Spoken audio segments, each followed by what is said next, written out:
എല്ലാവർക്കും നമസ്കാരം. സങ്കീർത്തനം 11. നീതിമാന്റെ ആശ്രയം.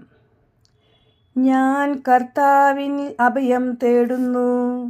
പക്ഷിയെ പോലെ പർവ്വതങ്ങളിൽ പോയി ഒളിക്കുക എന്ന് നിങ്ങൾക്കെന്നോട് എങ്ങനെ പറയാൻ കഴിയും?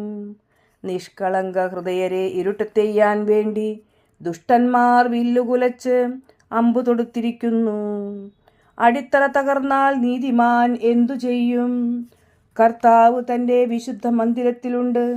അവിടുത്തെ സിംഹാസനം സ്വർഗത്തിലാണ്. അവിടുത്തെ കണ്ണുകൾ മനുഷ്യമക്കളെ കാണുന്നു. അവിടുന്ന് അവരെ സൂക്ഷ്മമായി നിരീക്ഷിക്കുന്നു. കർത്താവ് നീതിമാനെയും ദുഷ്ടനെയും പരിശോധിക്കുന്നു. അക്രമം ഇഷ്ടപ്പെടുന്നവനെ അവിടുന്ന് വെറുക്കുന്നു. ദുഷ്ടരുടെ മേൽ അവിടുന്ന് തീക്കനലും ഗന്ധകവും വർഷിക്കും. അവരുടെ പാനപാത്രം നിറയെ ഉഷ്ണക്കാറ്റായിരിക്കും.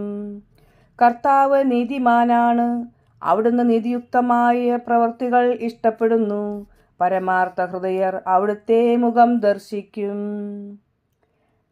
സങ്കീർത്തനം 12. കാപട്യം നിറഞ്ഞ ലോകം. കർത്താവേ, സഹായിക്കണമേ. ദൈവഭക്തർ ഇല്ലാതായിരിക്കുന്നു. മനുഷ്യമക്കളിൽ വിശ്വസ്തരാരും ഇല്ലാതായി. ഓരോരുത്തരും അയൽക്കാരനോട് അസത്യം പറയുന്നു. അവരുടെ അധരങ്ങളിൽ മുഖസ്തുതിയും ഹൃദയത്തിൽ കാപട്യവുമാണ്. മുഖസ്തുതി പറയുന്ന അധരങ്ങളെയും വീമ്പിളക്കുന്ന നാവിനെയും കർത്താവ് ഛേദിച്ചു കളയട്ടെ. നാവുകൊണ്ട് ഞങ്ങൾ ജയിക്കും. അധരങ്ങൾ ഞങ്ങൾക്ക് തുണയുണ്ട്. ആരുണ്ട് ഞങ്ങളെ നിയന്ത്രിക്കാൻ എന്ന് അവർ പറയുന്നു. എന്നാൽ കർത്താവ് അരുൾ ചെയ്യുന്നു, ദരിദ്രർ ചൂഷണം ചെയ്യപ്പെടുന്നു, പാവപ്പെട്ടവർ നെടുവീർപ്പിടുന്നു. അതിനാൽ അവർ ആശിക്കുന്ന അഭയം ഞാൻ അവർക്കു നൽകും. കർത്താവിൻ്റെ വാഗ്ദാനങ്ങൾ നിർമ്മലമാണ്. ഉലയിൽ 7 ആവർത്തി ശുദ്ധി ചെയ്തെടുത്ത വെള്ളിയാണ്. കർത്താവേ, ഞങ്ങളെ കാത്തുകൊള്ളണമേ. ഈ തലമുറയിൽ നിന്നും ഞങ്ങളെ കാത്തുകൊള്ളണമേ. ദുഷ്ടർ എങ്ങും പരതി നടക്കുന്നു.